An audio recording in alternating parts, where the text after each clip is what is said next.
The steady hum of the United Earth ship Horizon's engines filled the bridge as Captain James Miller stared at the holographic display before him. His weathered face reflected the soft blue glow of the emergency transmission that had just arrived. "Captain, I verified the signal 3 times," reported Ada, the ship's eye. Her voice carried an unusual note of concern. "It's definitely from the stellar Concordet's royal vessel. The Queen's personal encryption key is embedded in the code." Miller leaned forward in his command chair, his gray eyes narrowing. Around him, the bridge crew worked silently at their stations, the tension thick in the air. The distress call's implications were enormous. The most important figure in galactic politics was in danger. "Play it again, Ada," he ordered, his voice firm but quiet. The message crackled through the bridge speakers. "This is the Royal Vessel Star Crown. We are trapped. Hostile forces. Quantum anomaly.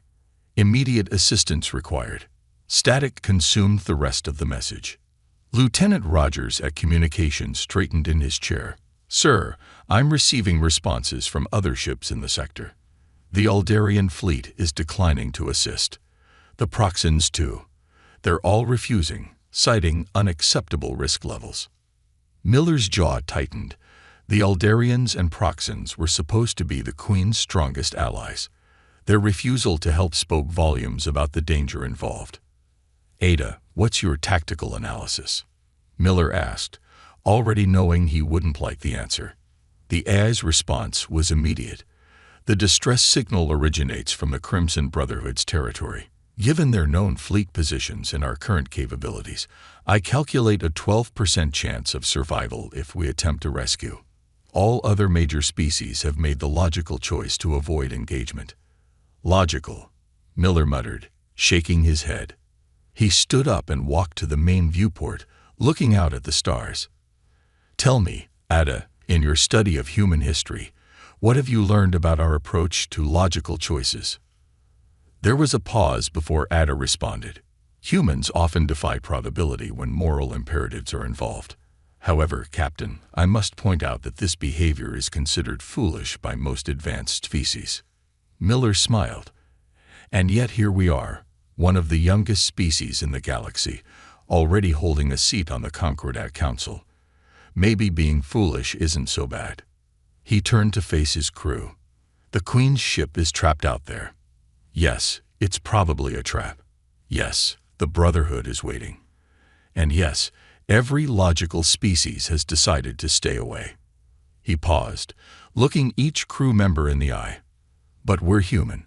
We don't abandon people in need, no matter who they are or how dangerous the rescue might be." The bridge crew sat straighter in their chairs. They knew what was coming. "Ada, plot a course to those coordinates. Rogers, inform Earth Command of our decision. Reed, I want your science team working on ways to deal with that quantum anomaly. All hands to battle stations." The bridge erupted into activity. Warning lights pulsed as the ship's alert status changed. Through the ship's internal communications, Miller could hear the organized chaos of hundreds of crew members preparing for what might be their last mission.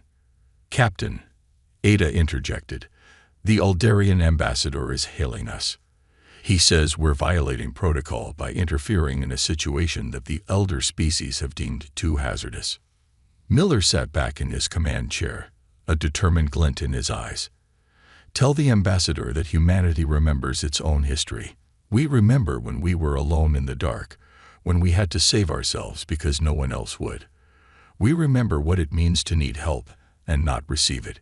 He paused, then added, "And tell him that today, we choose to be foolish."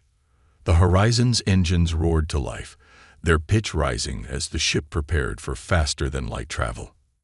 "Jump drive spinning up," reported the helm officer. "Course laid in for the Crimson Brotherhood territory." "Take us in," Miller commanded. "Let's show the galaxy what foolish humans can do." The stars streaked into lines of light as the Horizon jumped into the unknown, carrying its human crew toward either a glorious rescue or a magnificent end. Either way, they were about to make history. The Horizon emerged from its jump into a scene of chaos. The royal vessel Star Crown hung suspended in space, half-trapped in a swirling purple-black vortex that bent light around it like a twisted mirror. "Status report," Captain Miller called out, gripping his chair as the ship shuddered under the quantum anomaly's pull. "3 Brotherhood warships detected," Rogers shouted from his station. "They're holding position just outside the anomaly's range." They're laughing at us, sir," broadcasting on open channels. Indeed, harsh alien laughter echoed through the bridge speakers. "Look at the primitive humans," a Brotherhood commander sneered. "Coming to die for a queen who considers them little more than talking animals." Miller ignored the taunts. "Kate, what are we looking at?" he asked his science officer. Kate Reed pushed her glasses up her nose, studying the readings on her screen. "It's a quantum singularity trap, sir. The Brotherhood modified an old mining device to create a localized space-time distortion. The Star Crown is caught between normal space and somewhere else." She looked up, her eyes bright with an idea. "But that's where we might have an advantage." "Explain," Miller said, even as the ship's warning systems blared about increasing gravitational stress. "The Brotherhood is using stolen Proxen technology they barely understand. But humans," Kate's fingers flew across her console, "we dealt with gravity wells and spatial distortions back when we were mining our own asteroid belt. We're probably the only species here who knows how this trap works at its most basic level." Ada's holographic form flickered to life. Science Officer Reed's analysis is correct. Humans were forced to develop creative solutions to gravitational problems centuries before encountering advanced alien technology. Miller nodded. "What do you need?" "Permission to try something incredibly dangerous and probably stupid," Kate replied with a grim smile. "Granted." Miller turned to his crew. "Battle stations. Engineering, prepare for emergency maneuvers. Security teams to your posts. If we get the Queen's ship free, the Brotherhood won't let us leave without a fight." The horizon moved closer to the singularity, its hull groaning under the strain. On the main screen, they could now see figures moving inside the Star Crown's windows, the Queen's guards watching their approach with visible skepticism. Kate's plan swung into action. The horizon fired specially modified mining tethers, technology that hadn't been used in space for over a century. The Brotherhood ships didn't even try to intercept them, obviously believing the primitive equipment was no threat. "They're hailing us again," Rogers reported. "The Brotherhood commander says," and I quote, "using mining tools. Have the humans lost their minds?" "Send no response," Miller ordered. "Kate, how long?" "Tethers have locked on," she reported. "Now comes the tricky part. These tethers were designed to pull asteroids. We're going to use them to pull against a quantum singularity." The Horizon's engines roared to maximum power. Warning lights flashed across every console as the ship strained against the anomaly's pull. "Hull stress at 89% and climbing," engineering reported. "We can't take much more of this." Miller watched as hairline cracks appeared in the bridge's reinforced windows. "Kate." "Almost there," she muttered, making constant adjustments. "The quantum field is weakening where it intersects with our tether points. Just like breaking up an asteroid. Find the stress points." And a massive shockwave rocked the ship. For a moment, everything went dark. When the emergency lights came back on, Miller saw that the viewing screen was cracked but still functioning. "Report," he shouted over the blaring alarms. "The trap partially collapsed," Kate exclaimed. "The Star Crown is free on one side. But," she paused, her expression falling, "our primary systems are fried. Engines, weapons, shields, everything's running on backups." Miller watched as the Brotherhood ships began to move in, their weapons charging. The Star Crown was still partially trapped, its hull sparking with quantum energy, and his own ship was badly damaged. "Sir," Ada announced, her voice solemn, "statistical probability of survival has dropped to 4%. Miller straightened in his chair. "Then we'll just have to be extra foolish. All hands, prepare for emergency repairs. This rescue mission isn't over yet. Chief Engineer Mike Torres crawled through the smoky maintenance tunnel of the horizon, a toolbox clenched between his teeth. Around him, the ship's damaged systems sparked and hissed. He reached a burned-out power junction and immediately understood why the main engines wouldn't start. "How bad is it?" Captain Miller's voice crackled through his communicator. Torres pulled the toolbox from his mouth. "Remember those old electric cars from the 21st century, Captain? We're about to fix a quantum starship the same way people used to jumpstart those. Will it work?" "No idea." Torres grinned, pulling out a handful of old-fashioned copper wires. "But that's what makes it fun." Above them, the Brotherhood ships were closing in. The Queen's vessel, Star Crown, remained partially trapped in the quantum field, its elegant hull still crackling with strange energy. On the bridge, Miller watched as a new message came through from the Star Crown. The face that appeared on the cracked screen belonged to the Queen's head guard, his silver-scaled features twisted in disgust. "Human vessel," the guard announced. "We appreciate your attempt at assistance. However, we cannot accept help from a species that repairs starships with primitive conducting metals. Please retreat before you embarrass yourselves further." Miller leaned forward. "With all due respect, we're the only ones who came to help. So either accept our primitive methods or wait for your advanced allies who seem to be taking their time arriving."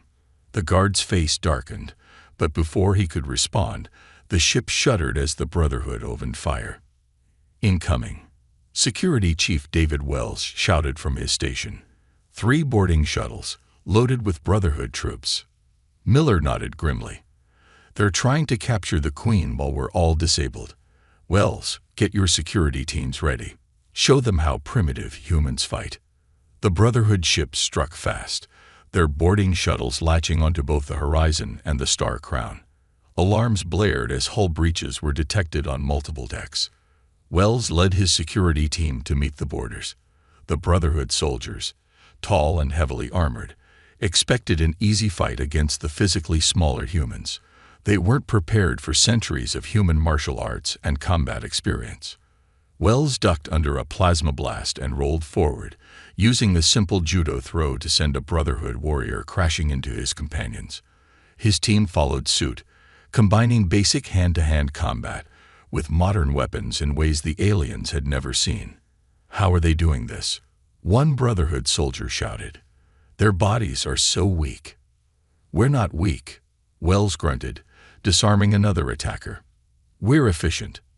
Meanwhile, in engineering, Torres had finished his improvised repairs. "Ada," he called to the ship's eye, "remember when I made you watch those old car repair videos?" "A waste of time. You said it was for historical interest," Ada replied. "I now suspect you had other motives." Torres connected the last wire. "Sometimes the old ways are the best ways." Hit it. Energy surged through the jerry-rigged system. The Horizon's engines coughed, sputtered, and then roared back to life. Throughout the ship, systems began rebooting one by one. On the Star Crown, the Queen's guards watched in disbelief as their internal sensors showed what the humans were doing. "They're powering a quantum-class starship with improvised circuits," one guard whispered. "It's impossible." "No," their commander corrected, watching Wells's team efficiently clear Brotherhood soldiers from their decks. "It's human." Captain Miller's voice echoed through both ships. "All hands, brace for power surge. Torres, give it everything." The Horizon's restored engines glowed bright blue, power flowing through Torres's makeshift repairs into the mining tethers still attached to the Star Crown. The quantum field trapping the royal vessel began to fluctuate. "Sir," Ada reported, "I'm detecting more Brotherhood ships entering the system." And she paused. "There's something else. The quantum readings suggest this trap was specifically calibrated. This was an inside job." Miller's eyes narrowed. "Someone in the royal court helped set this up." He opened a channel to the Star Crown. "Your Majesty, I suggest your guards take a very close look at who knew your travel plans. But first, let's kick you out of that trap." The ship shuddered as Torres's improvised systems pushed them to the limit. They had won the first fight, but Miller knew this was far from over. The real traitors were still out there, and they wouldn't be happy that their plan was failing. All because of some foolish humans. Warning sirens blared through the Horizon's corridors as the ship's hull creaked under immense pressure. In engineering, sparks flew from Torres's makeshift repairs as the power systems struggled to hold together. Hull integrity at 47% and falling, Ada announced, her holographic form flickering with static. The quantum singularity is growing unstable. We have 19 minutes before total structural failure. Captain Miller wiped sweat from his forehead as he studied the tactical display. 6 more Brotherhood warships had arrived, led by a massive dreadnought that dwarfed all other vessels in the area. "Captain," Rogers called from communications, "we're being hailed by the dreadnought."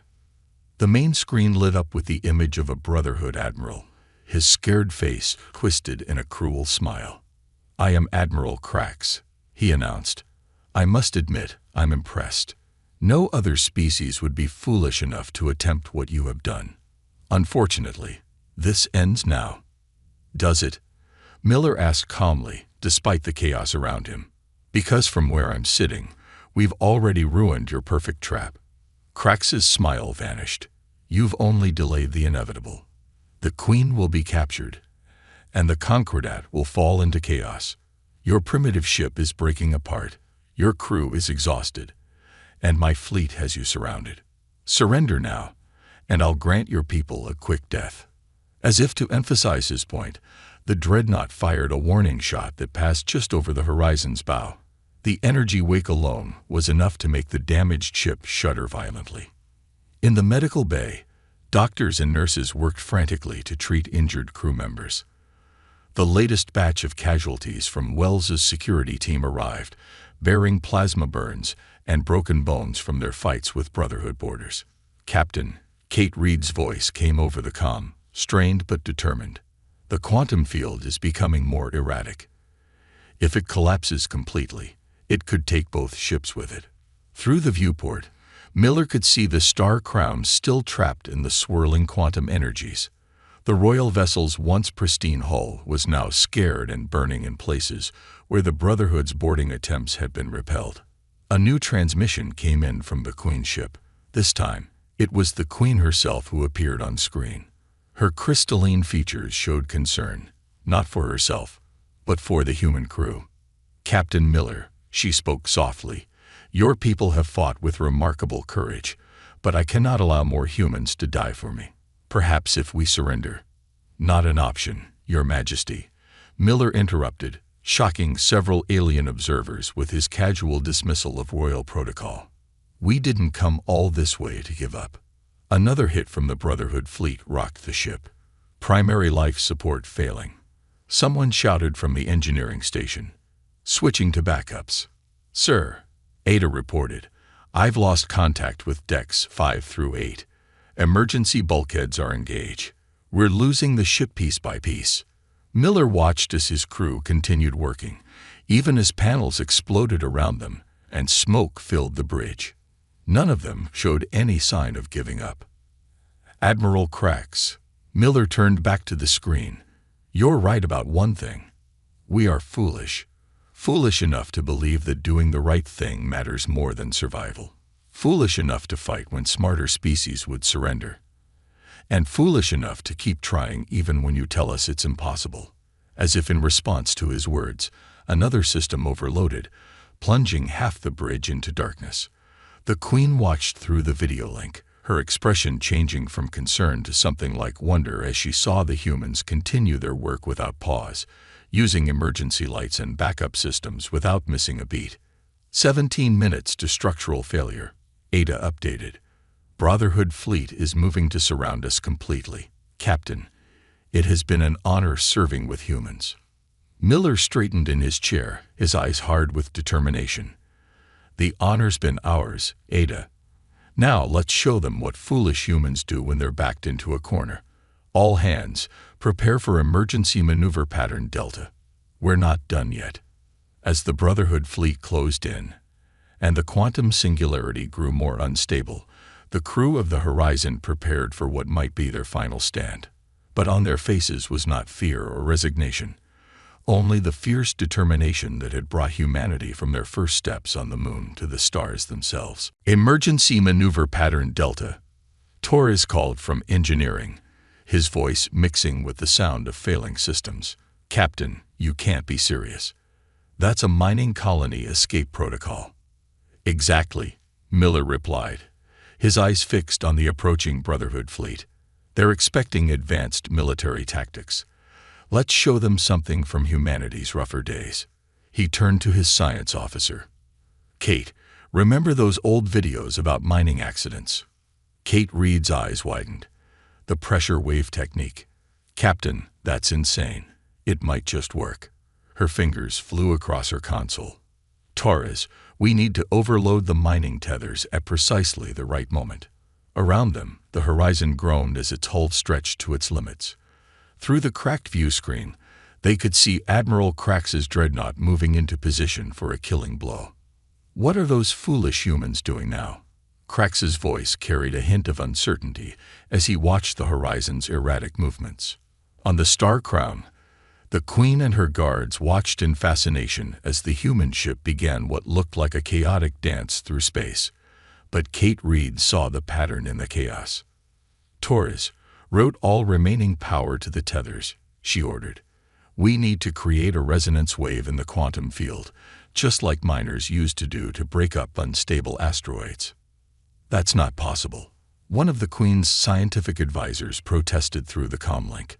"The quantum mathematics alone would require—" "We're not using math," Torres interrupted, connecting power cables with practiced speed. "We're using experience.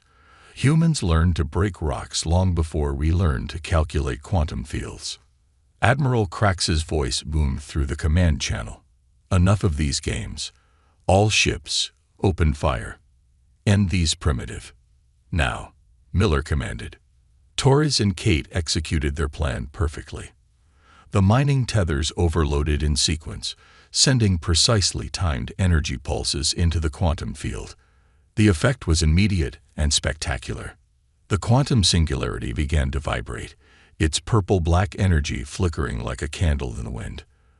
The Brotherhood ships closest to the anomaly suddenly found themselves pulled by conflicting gravitational forces. "It's working," Kate exclaimed. "The resonance is breaking down the field's stability, just like cracking open a stubborn asteroid." Torres finished, his hands dancing across engineering controls. "Sometimes the old ways are the best ways." The Queen's guards, who had initially dismissed the humans as primitive, watched in amazement as the quantum trap began to dissolve. Their own advanced sensors couldn't even explain what was happening. "Impossible," Admiral Krax muttered, watching his perfect trap fall apart. Miller allowed himself a small smile. "ADA, status of the Star Crown. The quantum field's grip is weakening," the AI reported. 30 seconds until they're free. However, she paused. "Our hull integrity is at 31% and falling. The Brotherhood fleet is regrouping," Wells reported from Tactical. "They're moving to block our escape route." But something unexpected was happening. The Queen's personal guard, who had watched the humans risk everything to save their monarch, made a decision. Their ships, previously disabled by the trap, began powering up. "Human vessel Horizon." The guard commander's voice rang clear. "You have shown us the true meaning of courage. We fight with you now." The Star Crown's weapon systems came online, its golden hull gleaming as it began to pull free from the last tendrils of the quantum field. The Queen herself stood on her bridge, watching as her guards joined forces with the human crew who had risked everything to save her. "Captain Miller," she spoke, her voice carrying new respect. "It seems we have much to learn from Earth's foolish ways. Shall we show Admiral Krax what our combined forces can do?" Miller nodded, his expression determined. "All hands, battle stations. Torres, Kate, you've given us a chance. Now let's make it count." He turned to his tactical officer. "Wells, coordinate with the Queen's guards. Let's show them what happens when humanity's determination meets royal firepower. The tide had turned. What started as a desperate rescue attempt had become something more, a moment that would change how the galaxy viewed humanity forever. And Admiral Krax, watching his perfect plan crumble, was about to learn why underestimating foolish humans was the biggest mistake of all. The combined fleet of the Horizon and the Star Crown's guard ships formed a protective formation around the royal vessel. Admiral Krax's dreadnought loomed before them, its massive weapons charging for another volley. All Brotherhood ships opened fire. Krax's order echoed through space. Energy beams and plasma torpedoes streaked toward the human ship and its newfound allies. Evasive maneuvers, Miller commanded. The damaged Horizon moved with surprising grace, Torres's makeshift repairs holding the ship together through sheer human stubbornness. "Captain," Kate called out, "I'm detecting power surges in the quantum field remnants. The collapse is creating pockets of unstable space." Miller's eyes lit up. "Ada, can we use that to our advantage?" The AI processed the data quickly. The unstable pockets could act as natural deflector shields. If we time our movements perfectly. "Send the calculations to Helm," Miller ordered.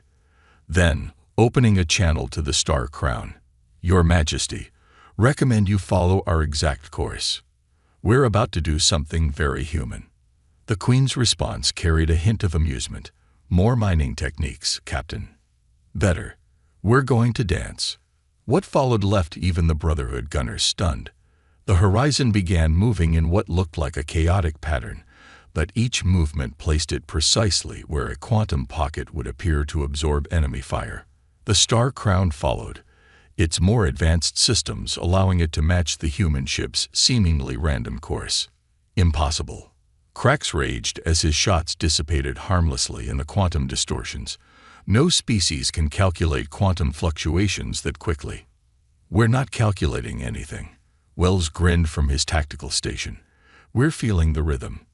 Torres's voice crackled over the comm. "Captain, we've got one shot at this. The quantum pockets are becoming predictable, like waves on an ocean." "Surfing through space," Miller nodded. "Kate, can you get a lock on the Dreadnought's main power core?" "Already done," she replied. "But our weapons are too damaged to penetrate their shields." The Queen's voice cut in. "Perhaps we can help with that, Captain. My guards inform me that our main cannon is fully charged." Miller smiled. "Your Majesty, I believe this is the beginning of a beautiful partnership. All ships, execute attack pattern Theta." The Horizon suddenly broke formation, charging straight at Krax's dreadnought. Brotherhood gunners, confused by the suicidal move, concentrated their fire on the human ship. Hull integrity at 15%. Ada warned as the ship shuddered under multiple hits. "Hold course," Miller commanded. "Wells, target their secondary shield generators. Fire everything we have left." The Horizon's remaining weapons blazed, striking precise points on the Dreadnought's hull. The shots weren't powerful enough to cause serious damage, but they weren't meant to. They were meant to distract. "Now, Your Majesty," Miller called. The Star Crown's main cannon fired, its golden beam of energy passing through the space where the Horizon had just been. The human ship's attack had drawn the Dreadnought's shields to the wrong sector, leaving it vulnerable for a split second. That split second was all they needed. The beam struck home, cutting through the Dreadnought's power core. Secondary explosions blossomed along its hull as emergency containment fields failed.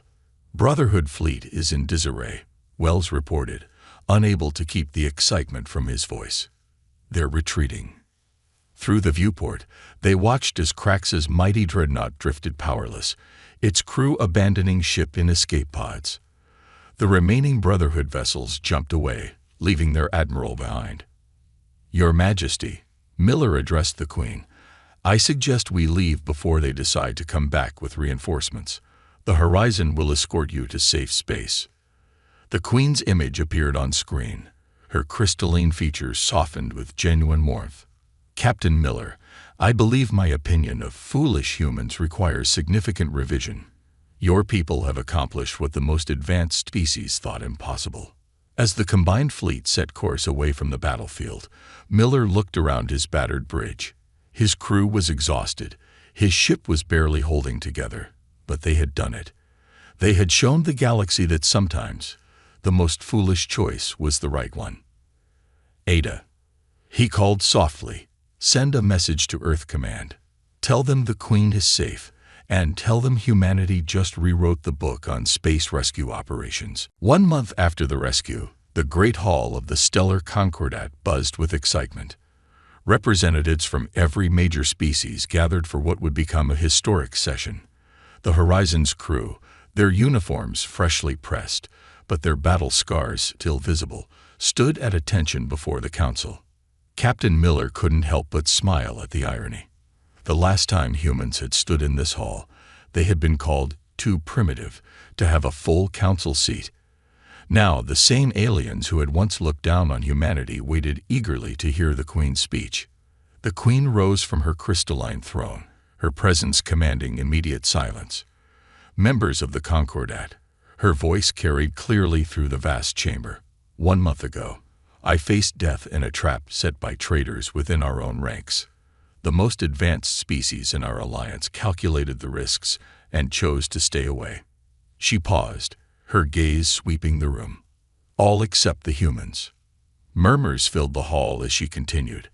These primitive people, using technology we considered obsolete, not only saved my life, but exposed a plot that threatened the very foundation of our alliance.